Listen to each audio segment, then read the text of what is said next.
তন্ত্র যে ফ্যাসিস্ট শাসন ব্যবস্থা কায়েম হয়েছিল, বাংলাদেশের মানুষটা 36 দিনে না, আপনারা খেয়াল করে দেখবেন, বড়জোর 15 দিনে সেই স্বৈরাচারী ফ্যাসিস্ট শাসককে উৎখাত করেছে, বাংলাদেশ থেকে বিতাড়িত করেছে। আজকে আমরা সেই অসীম সাহসের যুদ্ধে নারায়ণগঞ্জবাসীর যে আত্মত্যাগ, আপনাদের রেজওয়ানা বলেছে আপনাদের 21 জন শহীদ হয়েছে, এই নারায়ণগঞ্জের মাটিতে 56 জন শহীদ হয়েছে, 3.5 শতাধিক মানুষ আহত হয়েছে, এবং 5ই আগস্ট যারা আপনার গণভবনের দিকে অসীম সাহসে নিজেকে আত্মত্যাগের মহিমাতে প্রতিজ্ঞার দৃঢ় হয়ে ছুটে গিয়েছিল, নারায়ণগঞ্জবাসীও তাদের মধ্যে ছিল। আমরা শ্রদ্ধা করে নারায়ণগঞ্জবাসীর সেই অবদানের কথা স্মরণ করি। আজকে আমাদের এখানে গণপূর্ত মন্ত্রণালয় থেকে, সংস্কৃতি মন্ত্রণালয় থেকে, স্বাস্থ্য মন্ত্রণালয় থেকে, শিক্ষা মন্ত্রণালয় থেকে, সমস্ত মন্ত্রণালয় থেকে বিভিন্ন কর্মসূচি নেওয়া হচ্ছে। আমাদের শহীদ ভাইরা যারা আছেন, যারা পরিবার আছেন, আহত যারা আছেন, তাদের স্মরণ করে, সম্মান করে, শ্রদ্ধা করে। এর সাথে সাথে আপনাদের মধ্যে সবসময় একটা আরতি থাকে, একটা প্রয়োজন থাকে। এত বড় গণহত্যা হলো, এত বড় মানবতা বিরোধী অপরাধ হলো, এমন ভাবে আমাদের লোকদেরকে হত্যা করা হলো, এমন ভাবে আমাদের ভাইদের চোখ দিয়ে নেওয়া হলো, অঙ্গহানি করা হলো, জঘন্য বিভৎস নির্মম হত্যাকাণ্ডের বিচার কোথায়? আমি আপনাদেরকে দৃঢ় কণ্ঠে জানাতে চাই, বিচার পূর্ণ গতিতে এগিয়ে চলেছে, কোন রকম ওইখানে কোনো গাফলতি থাকবে না। ইনশাআল্লাহ বিচার যেই গতিতে এগিয়ে চলেছে, আন্তর্জাতিক অপরাধ ট্রাইব্যুনালে ইনশাআল্লাহ যেই গতিতে বিচার এগিয়ে চলেছে, আমি দৃঢ়ভাবে বিশ্বাস করি আমাদের সরকারের শাসনামলেই এই হত্যাকাণ্ডের বিচার হবে। এছাড়া আইসিটি ছাড়াও এখানে আপনার বিভিন্ন যে অপরাধ আদালত রয়েছে, ক্রিমিনাল কোর্ট রয়েছে, সেখানে বিভিন্ন মামলা করা হয়েছে। আমি এখানে এসে খোঁজ নিয়েছি মামলাগুলোর। আমাকে এখানে যে পুলিশের দায়িত্বে আছেন এসপি সাহেব, উনি বলেছেন অনেকগুলো মামলার তদন্তে অনেক অগ্রগতি হয়েছে। ওনারা, আমি ওনাদেরকে রিকোয়েস্ট করেছি আপনারা চেষ্টা করেন 5ই আগস্টের আগেই মামলাগুলোর চার্জশিট দেওয়ার জন্য। ওনারা আমাকে অ্যাসিওর করেছেন যে অনেকগুলো মামলার ওনারা চার্জশিট দিতে পারবেন।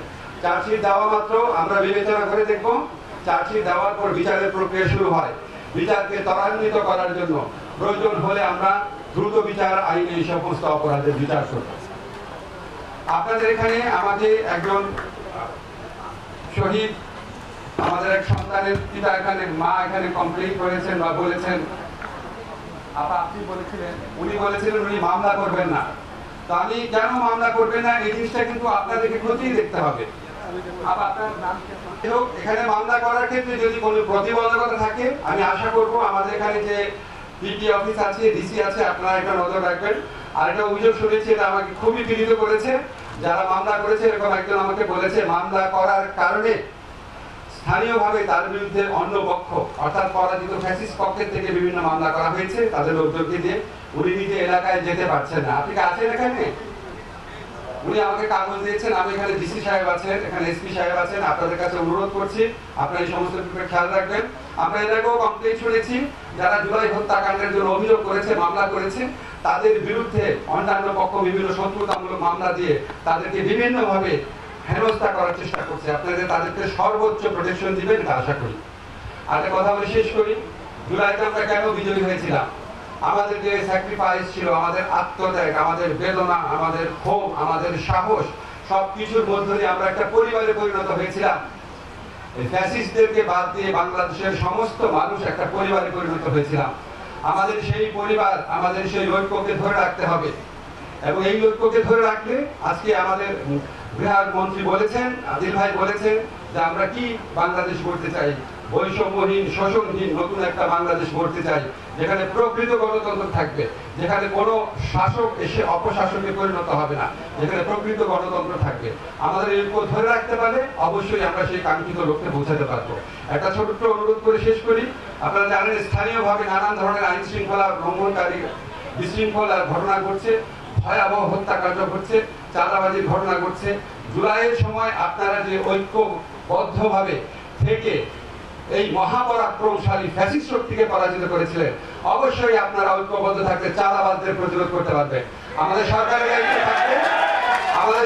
দায়িত্ব থাকবে, পাশাপাশি আপনারা স্থানীয় যারা চাঁদাবাজ আছে, লুটেরা আছে, তাদের বিরুদ্ধে উঠে দাঁড়াবে। ইনশাআল্লাহ প্রশাসন আপনাদেরকে সহযোগিতা করবে।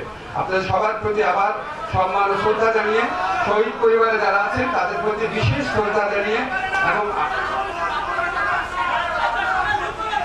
আচ্ছা, আমি আপনার আপনাদের বক্তব্য শুনেছি, ওনারা যেটা বলছেন চাঁদাবাদের বিরুদ্ধে রুখে দাঁড়ালে আপনাদের কাছে ওনারা আরো বেশি হেল্প চান, আপনারা আশা করি আরো বেশি হেল্প করবেন। আমরা যারা শহীদ পরিবার আছে আপনাদের সবার প্রতি আমার সশ্রদ্ধ সালাম জানিয়ে আমি আর বক্তব্য শেষ করছি।